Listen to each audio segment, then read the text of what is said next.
Albino.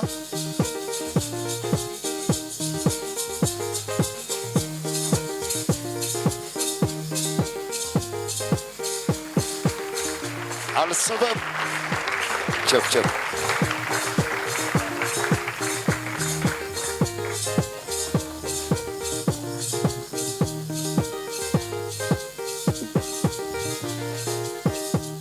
Ini tanu cunyul, antu cunya pukul.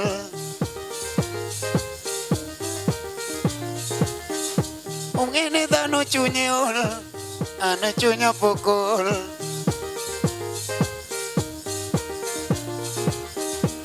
Ini tanu cunya jok, anu marah pukul jok.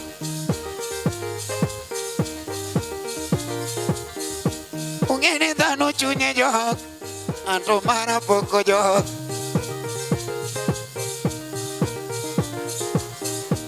Cuma ngenye kuno con, nyatiga dia pukul kun.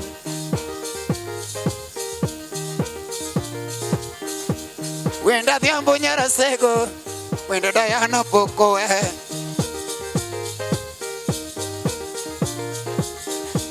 Wenda dia punya rasego. Wenda dayana poko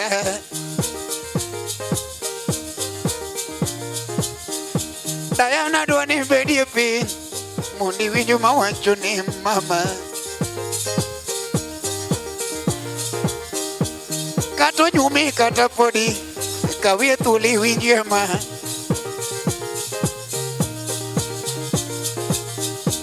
Weche mani singona kanwa chaka paroni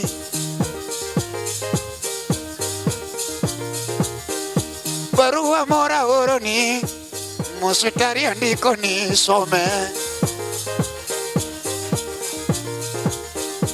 barua mora oroni musitari andiko ni some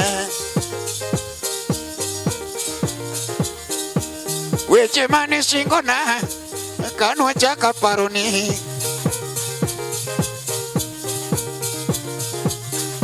nisingo nane kate nyuol to ani e nyathini mogik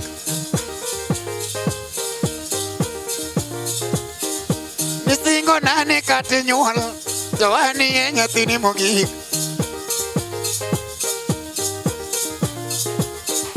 inyuolo wuoyi bedo kayo to ani e nyathini mogik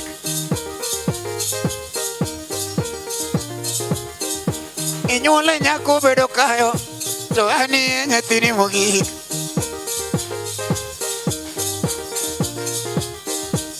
ne kaki galori ideke chiro nyathini yuak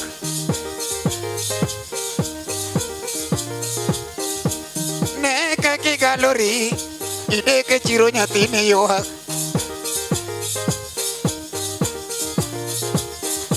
japidi mane weago oketa pinya gombuti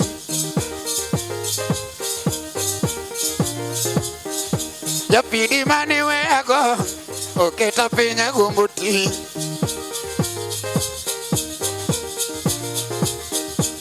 nyuka mane weona japidi omada gombo dhot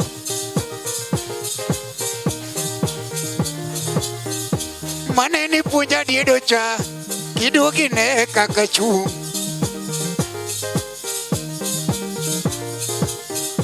Mane ni punya diedo cha kidugi na tinda chu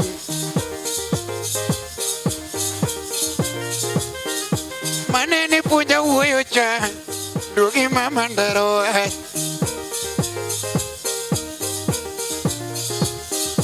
Nyagi morine ki janet nyagi mise aparochin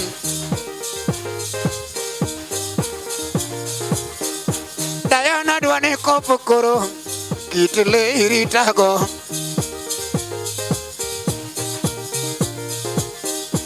Kaka gweno umo nyitinde Eka ki uma gombo liet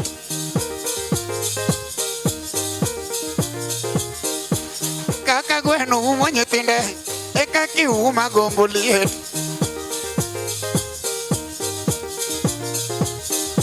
To kaka punda dodo nyathine Eka ki doda gombo chak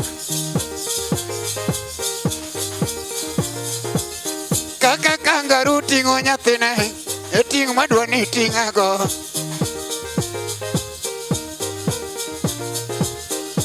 Nyagi morine gi Janet, nyagi mise apano chien.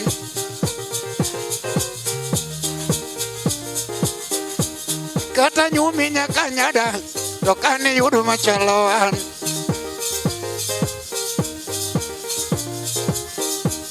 Kata nyumi nyaka nyada, to kani nuangu machaloan.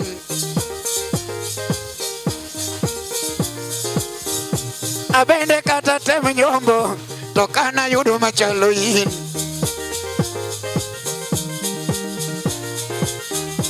Abende kata tem nyombo, to kana yudu machaloin.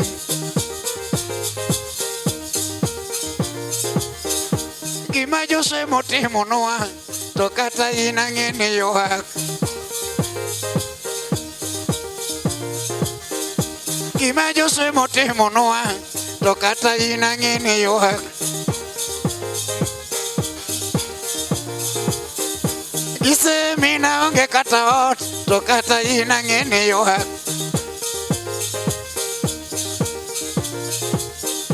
Gigoli na onge nanga, to kata ina ng'ene yoak.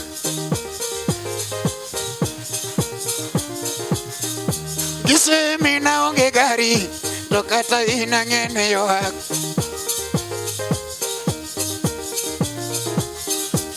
Bye bye nyara sego, dayano bera gombo yi.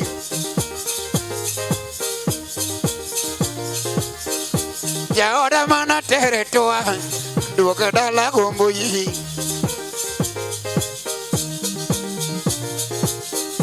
Jaoda mana tere toa, duoga dala gombo yi mama. Oh.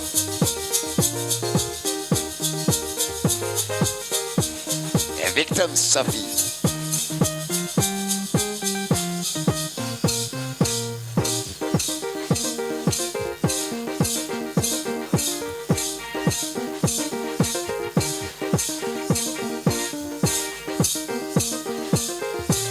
Chop chop.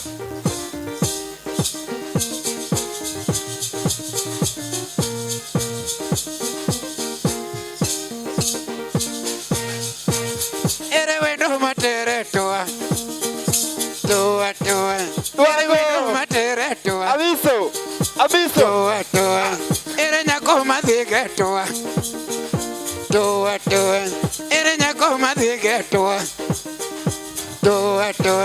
Nyara sego na tere toa. Duoga dala gombo toa.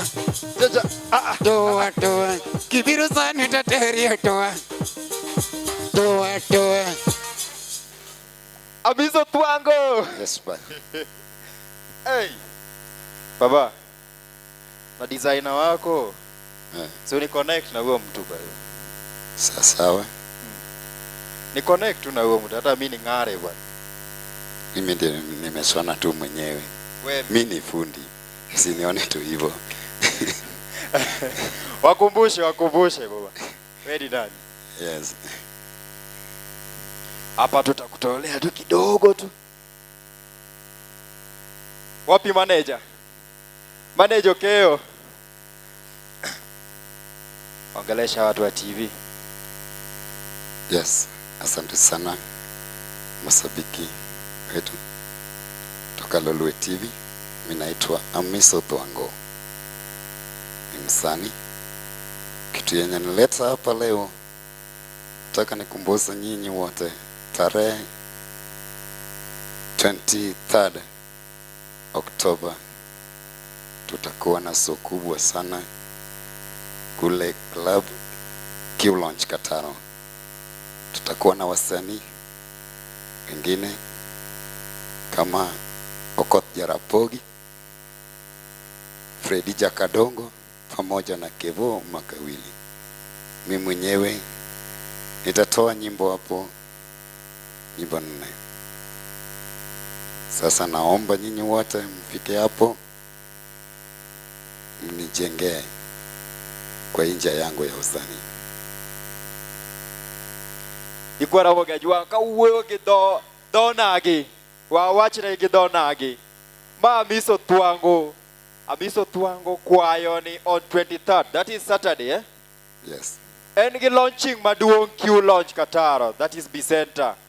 Tafadhali kumora mora mainti alwara mar Nairobi ka. Chopi support Amiso Thwago. My Lolwe TV talent show every Wednesday 8:30. We bring you talents like this. It's more entertaining than never before. I'm your host, Victor Msafi Kenya, courtesy of Visionary Production. Amiso Thwago. Baba. This is your second time on this stage. Yeah.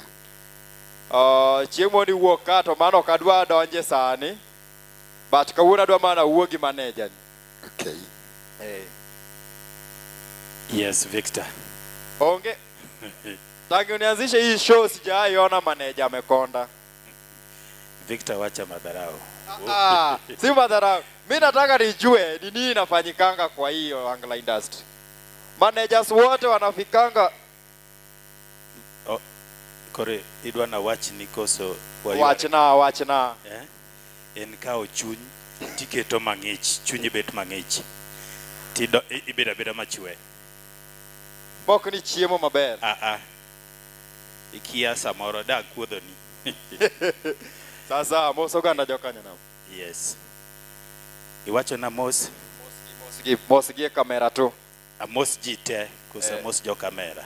Mos jite. Dano koro neni ka millions of people. Okay. Amoso jokanya nam no yimore uru donge. An mara Silas Odhiambo keyo.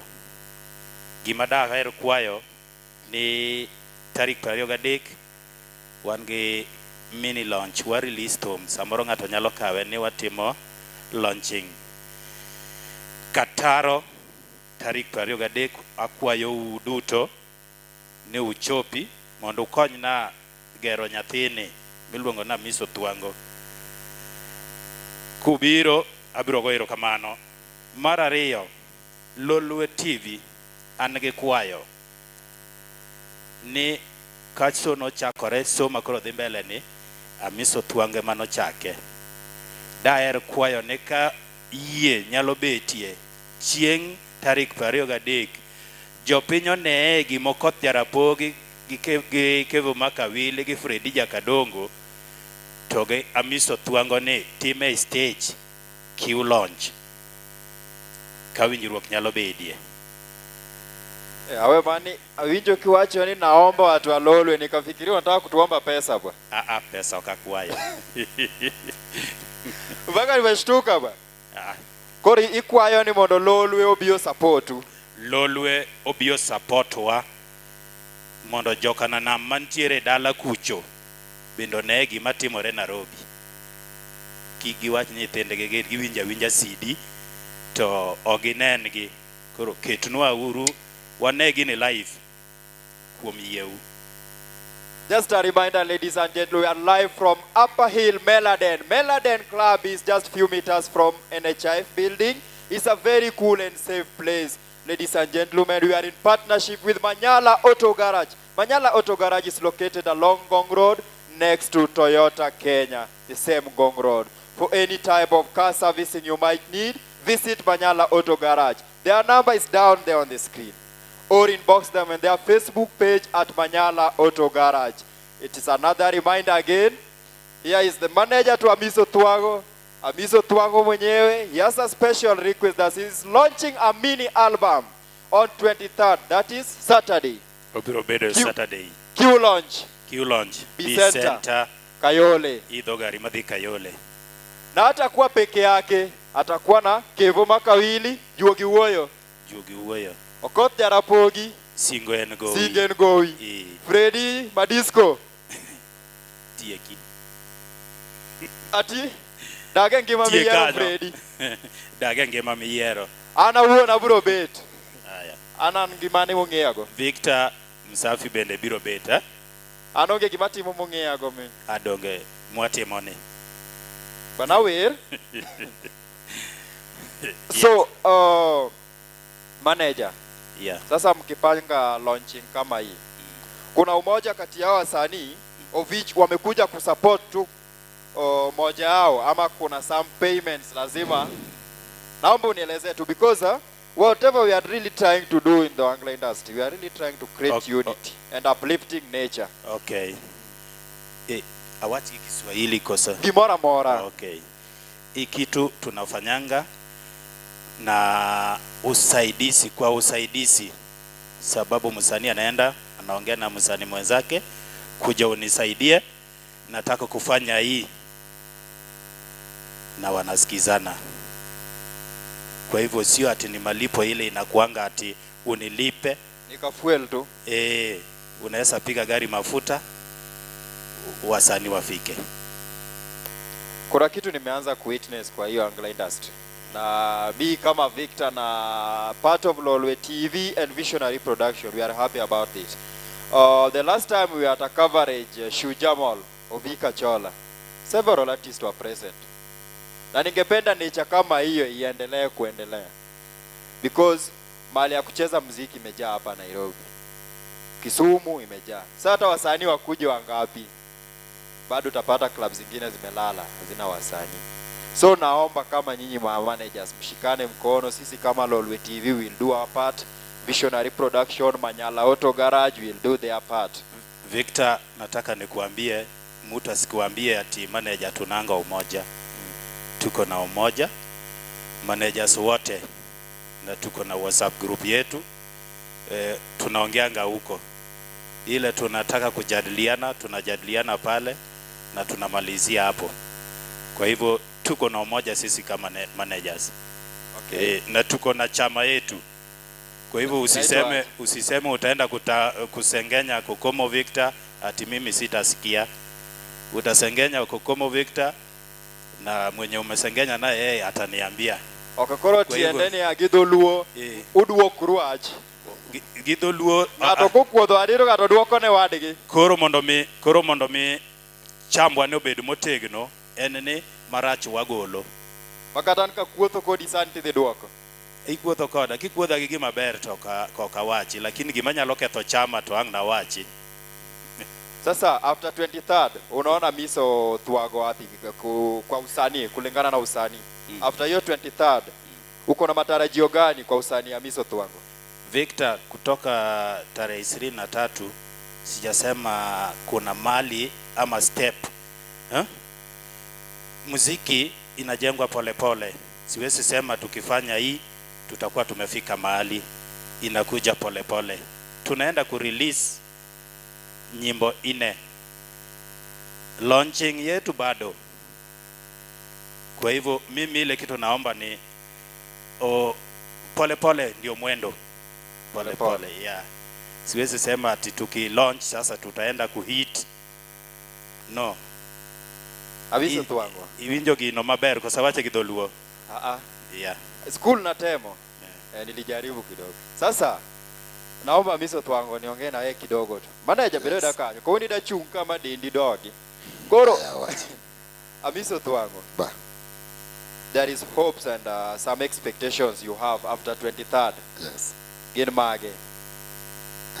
Gimang'eyo ni mpango mora Nyasaye mapango.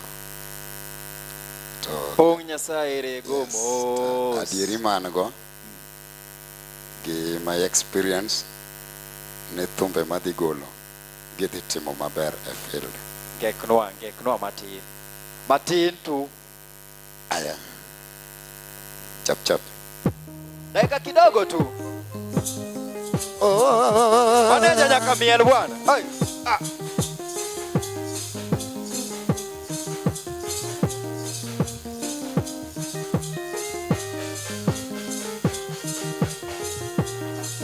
Albino.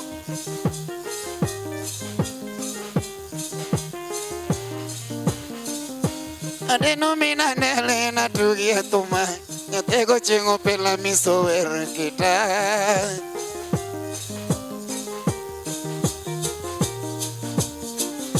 Jango manywago era manyocha sande Ano weche lava misadari chuta Kamano kende apo. Ngamadwa winjo, if you want to listen more 23rd. Okwagolo gisani. Yes. Ewangeka. So that's just a teaser of what will happen on 23rd at Q Launch be center where Amiso Thwago will be doing his mini launch. Peka kumichole bure. Dibedo mapek ba. Paka uno manager miel. Irigi manager poko neno ako nyiero we poko neno ako miel. Okay, Victor. Waland ne jopiny ni kikidhi ninde ot ni gate ni malo. Gate en siling 300 kende. Wakete kamano mondo wamiel uru waduto. Imagine 300 and you meet 4 artists live on the stage. 300, 4 artists. Yes. Tene watemo gimoro ne ya. Wa release thum. Koro wadwana johera wate mondo chopi mondo winji ni thumbe mwa release gi gin mage ng'ato ka ng'ato dog gi message ode. Neno kingeko ne giangeka. Yes. Baba. Ado kora we adwa mani kori imigi e banjo matini imigi banjo kikibigi manyien. Hizo mpya wewe weka tu kwa mfuko. Yes. Kwa hiyo mfuko kaza hiyo ring na upige kifuli. Tunafungua hiyo ring on 23rd Q launch. Yes. Sasa uwanja ni yako baba. TV ni ile viewers ndio wale. Managers kibenyaga wir matina dier. Ngene Nyasaye miyo ka ng'ato. Nyasaye miyo ng'ato ka ng'ato gimobere. Kel mic nini mondo aduoki. Ok ne wakia wer. To kidwa ng'e ni ok wakia wer. An ok adhi wer sani. Kokomo Victor kineno to kone no wer ni e wer adi achiel. Sawa. Aboraro yuko komo Victor next show. Amiso Thwago. Oh baby. Launching at the center. Kayole. All your way from town CBD, make your way to Final. Makawili, Freddy Jarogo, and across Jarapogi. Welcome on to the Jarongo marego chia. Kaguna nyono tomo mina diambo. Werego nyako maber. Kaguna nyono tomo mina diambo. Werego nyako maber. Obera na mayuru mera. Akota nyono neto. Obera na mayuru mera. Sente Thwago newe. Awiri na de yuru molo. Ine me mora gela. Asugina de yuru juka. Ine me nega gituech. Nyatiga devi. Ine me roma gela. Era wagi yuru molo. Ochuna lande FB. Era wagi yuru molo. Nichuna lande WhatsApp. Yo pinyi gulo man. Nebene nyare ke koso. Yo pinyi gulo man. Nebene nyare ki meri. Ni machalo nyamakamba. Ni bere kanyaro kuyo. Dokosa nyumo nyahulaya. Jere manya jogena. Jomoko uyo maraj. Jomoko neno maraj. Nikosa nyumo jinu Mombasa. Malingo dhane bari. Mina nyumo jinu Mombasa. Malingo dhane bari. Kidagdala yuru mera. Akote kono fam. Kidagdala yuru mera. Sete kono fam. Nyatege uniso mejo. Nyatege meri mayura. Atimina de nyagi koso. Jaera we ne bai. Tunyeka okona. Nyagi na we ne bai.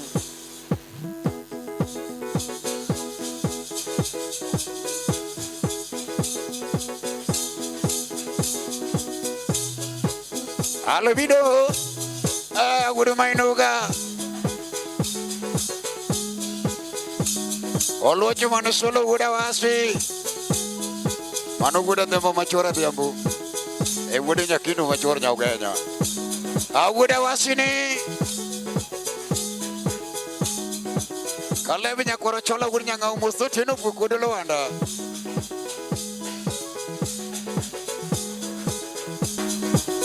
Nyagina yo Agode na manyono na to Nyagina yo Agode na manyono na to Awerina de yurumera Sudo buta parorume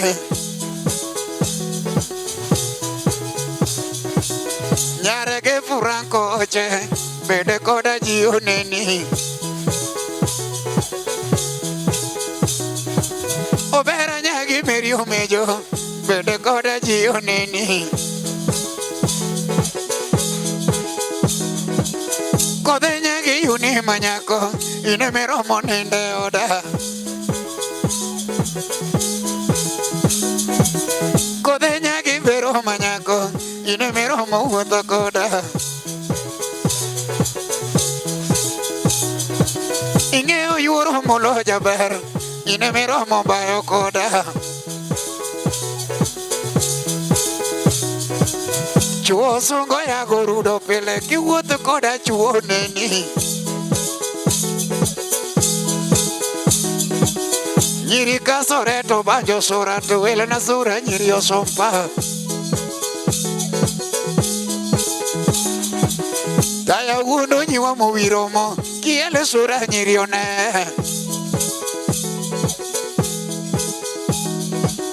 Daya wuno nyiwa mowiro poda Kiele sura nyiri oneni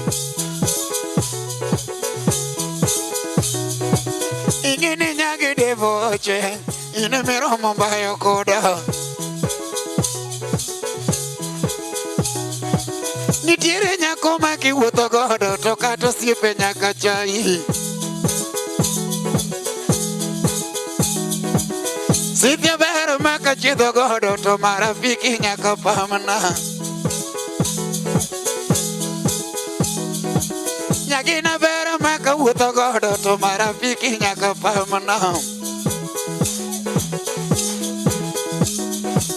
Nitiere nyako maka biro limi To kata gari onego kethre Oleo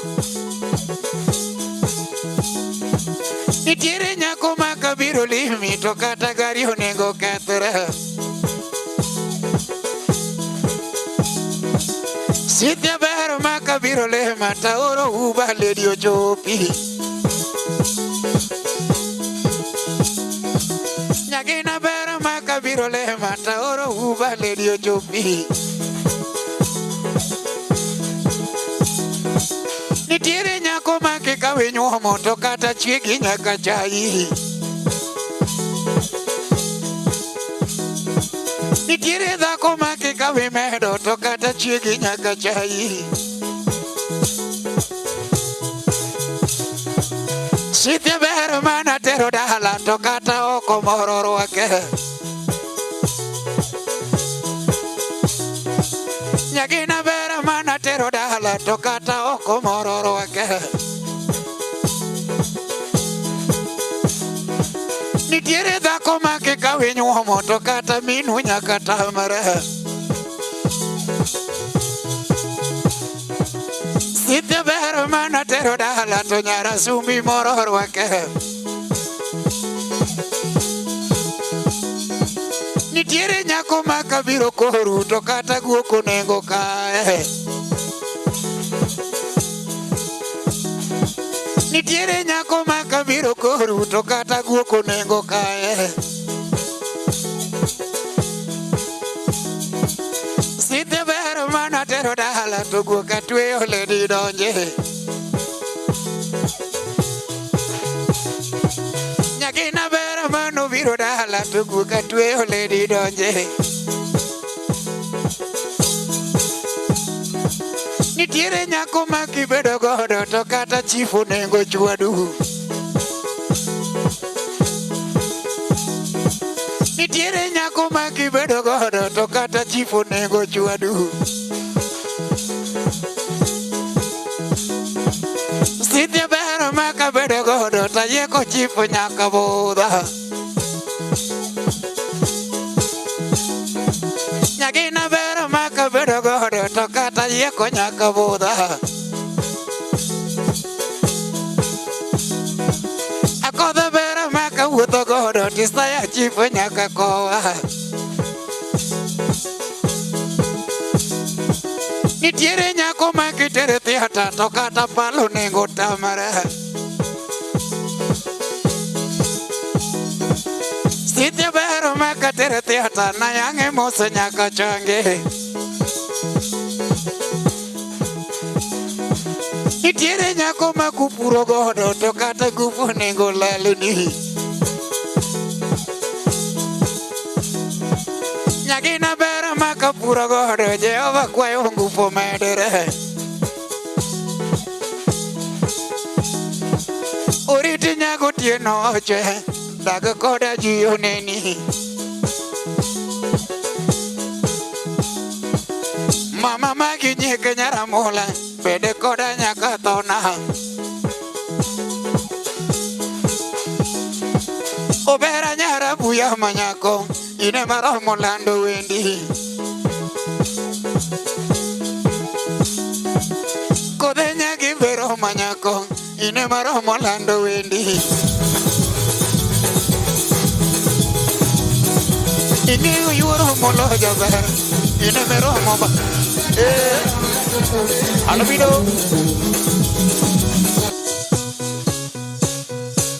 Chop chop.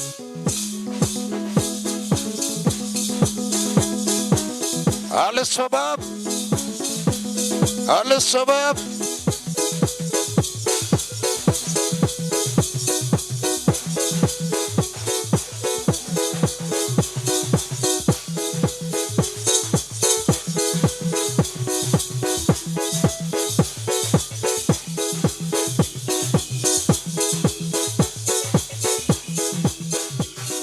Kangato erongato to deketimu duto. Kalavo donje paro gimite mekea. Kangato erongato to deketimu duto. Kalavo donje paro gimite mekea. Kanyako ero uwe to deko weyo sola. Kalavo donje paro gimite mekea. Illuminati.